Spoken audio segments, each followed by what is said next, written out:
Hermanos, el Señor les bendiga. El Señor los llene de gracia, verdad, de justicia y su misericordia.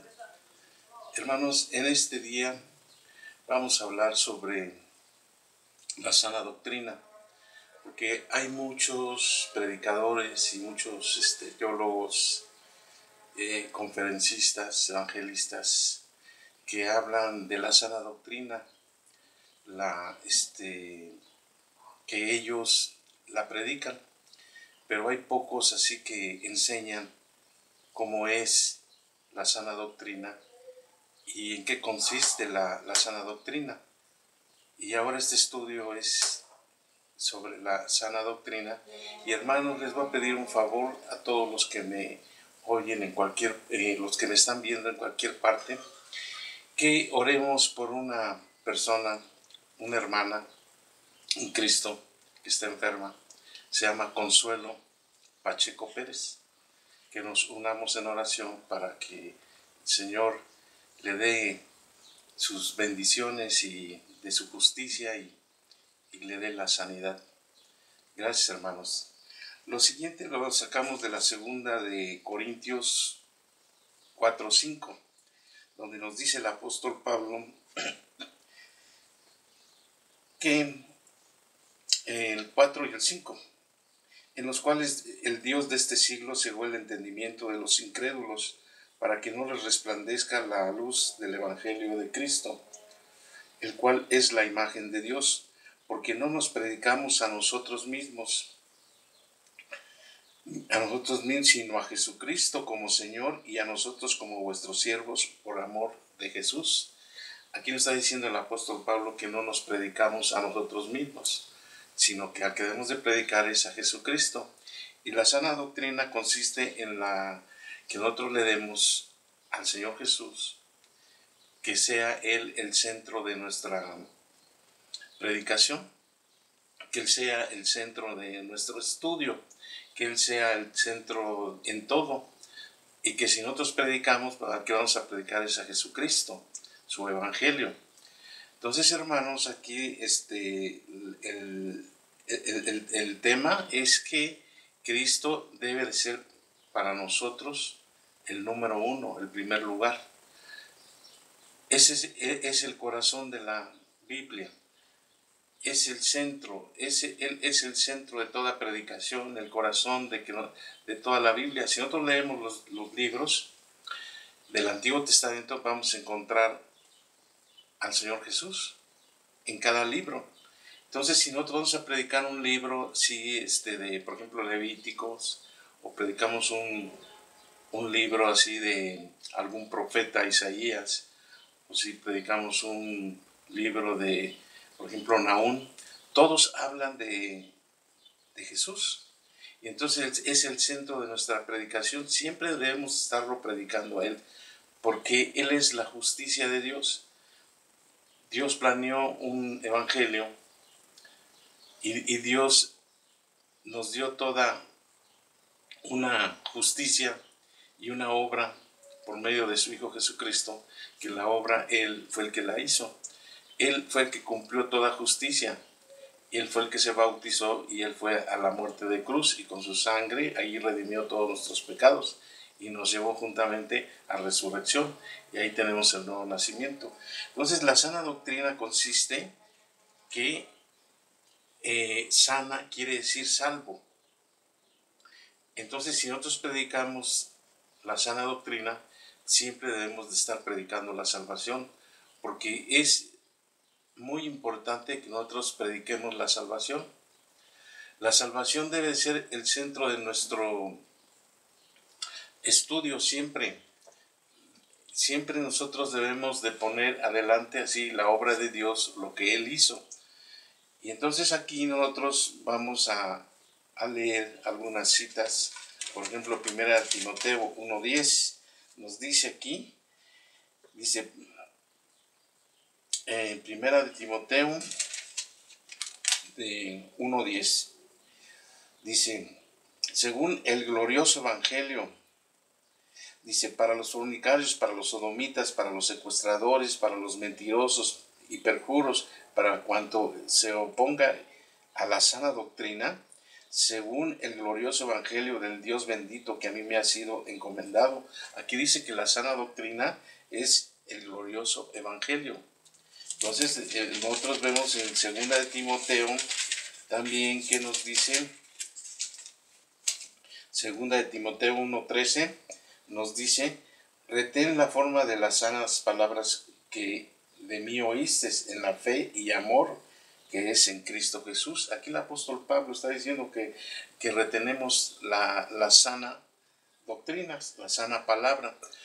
Es la sana palabra. La palabra de Dios es la sana doctrina y es el evangelio. Y el evangelio tiene un principio, tiene un final. Entonces nosotros debemos de predicar la sana doctrina siempre, porque es muy importante. Hay cristianos que no conocen cómo recibir a Cristo, no conocen el nuevo nacimiento, no conocen la justicia de Dios. Entonces nosotros también debemos de predicarles a todos aquellos, como dice aquí, que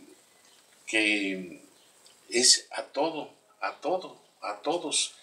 Hay que predicarles así el evangelio.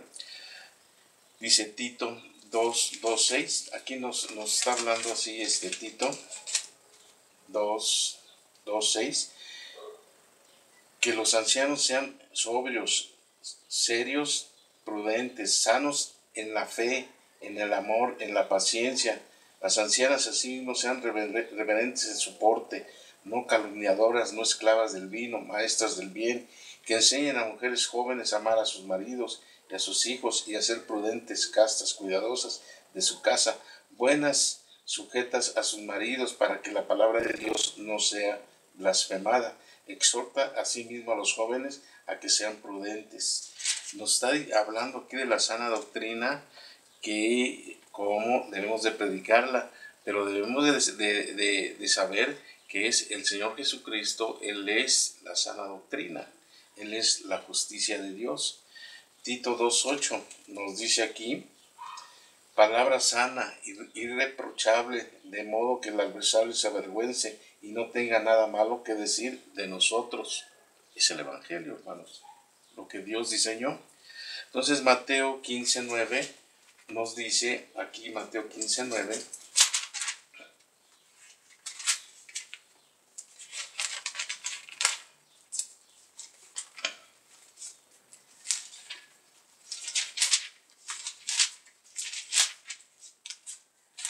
aquí nos dice 15:9, dice: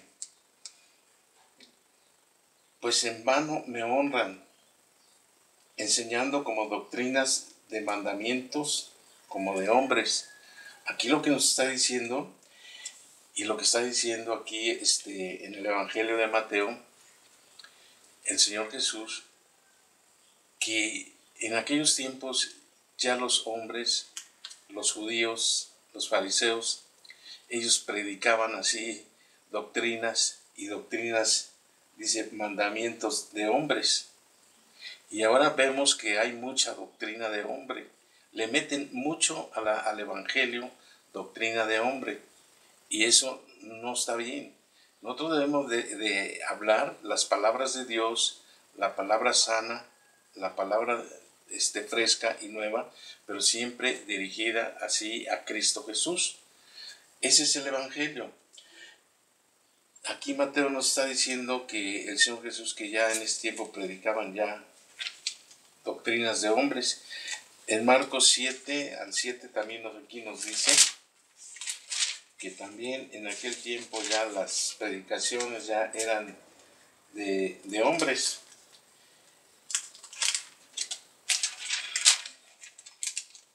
Marcos 7:7. Dice aquí,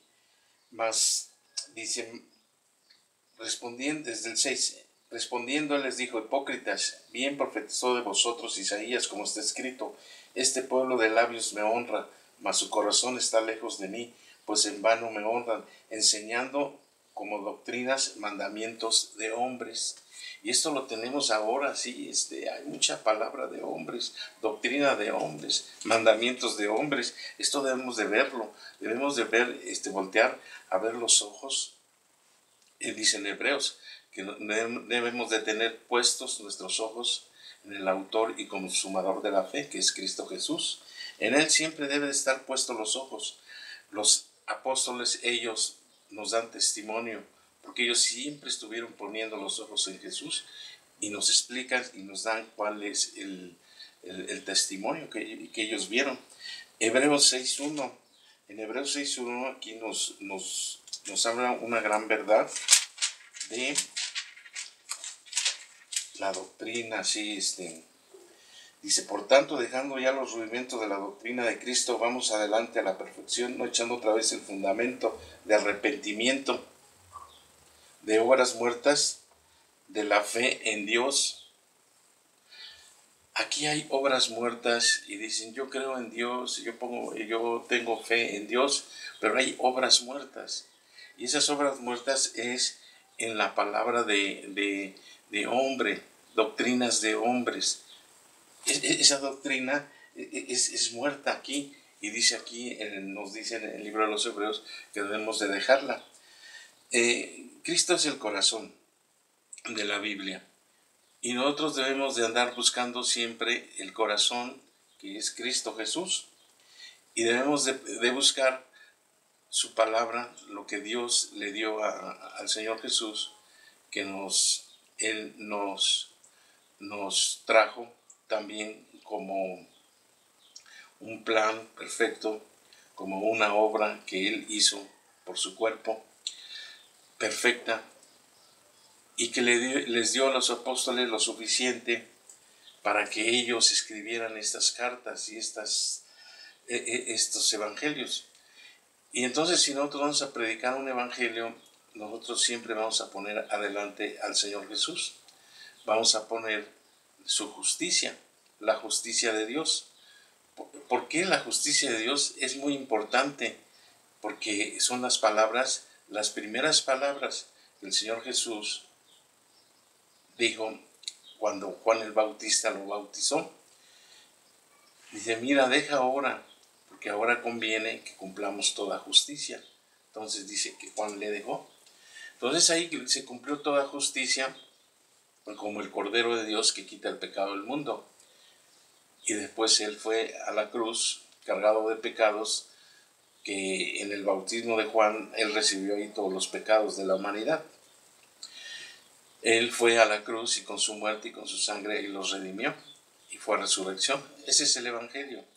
Y nosotros debemos de creer a esta gran verdad, porque esto es un testimonio, y es testimonio de Dios también, porque en la primera de Juan dice en el capítulo 5, versículo 8, que el apóstol Juan nos dice que tres dan testimonio en la tierra.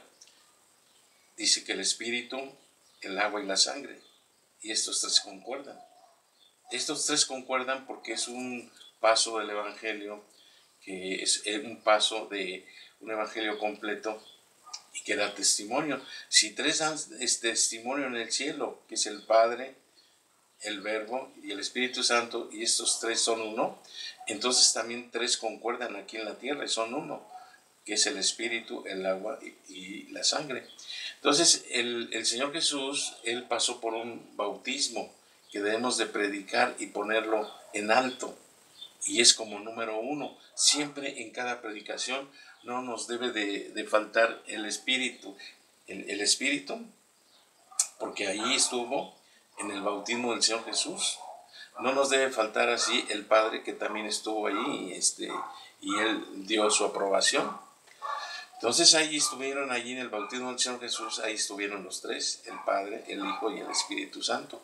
Y de Él debemos de dar testimonio siempre, y Él debemos de darle honra y gloria, y a Él debemos de ponerlo en nuestra predicación, en nuestro hablar, siempre como el centro de nuestra plática, el centro, el corazón así de nuestra plática.